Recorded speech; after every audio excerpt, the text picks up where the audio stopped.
Hello, value of nature में आपका स्वागत है। आज हम वैल्यू ऑफ नेचर में रोटी को सही तरीके से पकाने के ऊपर चर्चा करेंगे। हेल्दी रहने के लिए सिर्फ सही डाइट और एक्सरसाइज ही नहीं बल्कि सेहत से जुड़ी अन्य बातों का भी ध्यान रखना आवश्यक है। जिस प्रकार खाना खाने का सही तरीका हमें हेल्दी रखने में हेल्प करता है, उसी प्रकार सही तरीके से बना या पका हुआ खाना हमें हेल्दी रखने में मदद करता है। खाना हमारा कितना भी हेल्दी हो, लेकिन यदि हम उसे सही तरीके से नहीं बनाएंगे तो वह हमारी सेहत को नुकसान पहुंचा सकता है। अब रोटी के बारे में ही बात कर लेते हैं। रोटी हमारे आहार का एक मुख्य हिस्सा है। अब खाने की प्लेट में अगर रोटी ही ना हो तो खाना अधूरा लगता है, यानी प्लेट में रोटी अवश्य ही चाहिए। ज़्यादातर रोटी को तवे पर आधा पकने के बाद सीधा फ्लेम पर चिमटे की हेल्प से हम सेक देते हैं और फूली फूली रोटी बनकर तैयार हो जाती हैं। लेकिन इस तरह से बनाई गई रोटी सेहत के लिए हानिकारक होती है। लेकिन एक रिसर्च के द्वारा बताया गया है कि इस तरह से सेकी हुई रोटी हमारी सेहत के लिए हानिकारक होती है।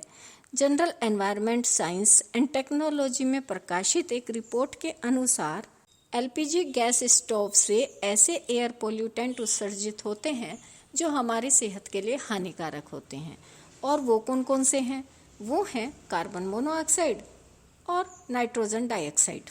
WHO ने भी इन्हें खतरनाक बताया है, जिससे सांस और दिल की बीमारियों का खतरा पैदा होता है और साथ ही कैंसर होने की संभावना भी बढ़ जाती है।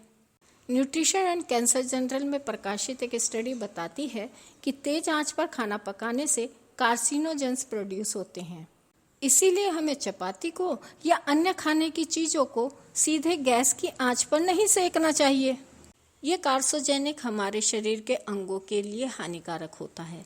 पहले क्या होता था कि रोटी को हम तवे पर किचन टॉवल से दबाकर सेका करते थे, जिससे क्या है कि रोटी डायरेक्ट फ्लेम के संपर्क में नहीं आती थी और इस तरह से रोटी बनाने में देर लगती थी और टेस्ट में भी फर्क आता था। लेकिन धीरे धीरे रोटी हमने डायरेक्ट आंच से सेकना शुरू कर दिया और इस तरह से बनाई गई रोटी जल्दी सिकती थी और कच्ची भी नहीं रहती थी। Food standard Australia and New Zealand के मुख्य वैज्ञानिक पॉल ब्रेट के अनुसार जब रोटी फ्लेम के सीधे संपर्क में आती है तो एक्रिलामाइड रसायन उत्पन्न होता है, जबकि यह रिपोर्ट बर्न टोस्ट के बारे में थी, क्योंकि गेहूं के आटे में नेचुरल शुगर और प्रोटीन होता है, जिससे अगर हम सीधे आंच पर उसे सेकते हैं तो कार्सिनोजेनिक का उत्सर्जन होता है, जो मनुष्य के लिए बिल्कुल भी सेफ नहीं है। तो अब तक आई रिपोर्ट के अनुसार इस तरह से रोटी सेक कर खाना सेहत के लिए हानिकारक हो सकता है। अब एलपीजी गैस के बर्न होने से जो भी पोल्यूटेंट निकलते हैं, उन पोल्यूटेंट को हमारा खाना एब्जॉर्ब कर लेता है। अब अगर आपको यह रिपोर्ट सही लगती हो तो कोशिश करें कि तवे पर ही रोटी सेकें, क्योंकि यह तो हमारे ऊपर ही डिपेंड होता है कि हम रोटी को किस तरह से सेक कर खाएं। सेहत का ध्यान और छोटा सा बदलाव जीवन में खुशियां भर सकता है। चलिए आज मैं आपको बताती हूँ कि इस वीडियो को बनाने का आइडिया मुझे कैसे आया। मैं ज़्यादातर उसी टॉपिक पर वीडियो बनाती हूँ जो मुझे लगता है कि यह बात सही है और यह सभी को पता होनी चाहिए।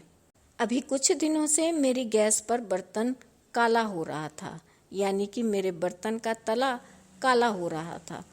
फिर मैंने देखा कि चिमटा भी काला हो रहा है। उसके बाद रोटी पर भी ध्यान देने से मुझे पता चला कि उस पर भी काला काले निशान आ रहे हैं कहीं कहीं। तो उससे मेरे मन में विचार आया कि कहीं यह धुआं हमारी सेहत के लिए तो हानिकारक नहीं है।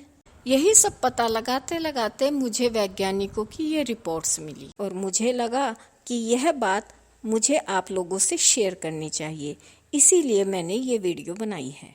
यह बात पता होनी चाहिए कि एलपीजी गैस के बर्न होने पर जो पोल्यूटेंट निकलते हैं वो हमारी सेहत के लिए बहुत हानिकारक है।